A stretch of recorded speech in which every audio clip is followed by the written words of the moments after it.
ప్రపంచ నలుమూలల్లో ఉన్న కోట్లాది మంది భక్తులకి దైవం ఆ తిరుమల కొండపై కొలువున్న శ్రీ వెంకటేశ్వర స్వామివారు.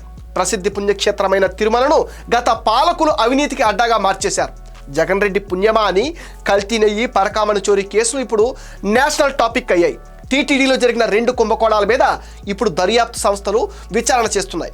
సుప్రీంకోర్టు ఆధ్వర్యంలో సిబిఐ నియమించిన సిట్ కల్తీ నెయ్యి కుంభకోణం గుట్టురట్టు చేసే పనిలో ఉంది. ఇంకో పక్క పరకామణి చోరీ పైన హైకోర్టు ఆదేశాలతో సిఐడి వాళ్ళు దర్యాప్తు చేస్తున్నారు. టీటీడీ చరిత్రలో ఎప్పుడు ఇలా ఒకేసారి 2 దర్యాప్తు సంస్థలు కుంభకోణాల మీద విచారణలు చేయలేదు. టీటీడీకి విజిలెన్స్ డిపార్ట్మెంట్ ఒకటి ఉంటుంది. సామాన్యంగా టీటీడీలో జరిగే అవకతవకలను టీటీడీ విజిలెన్స్ డిపార్ట్మెంట్ విచారణ చేస్తుంది.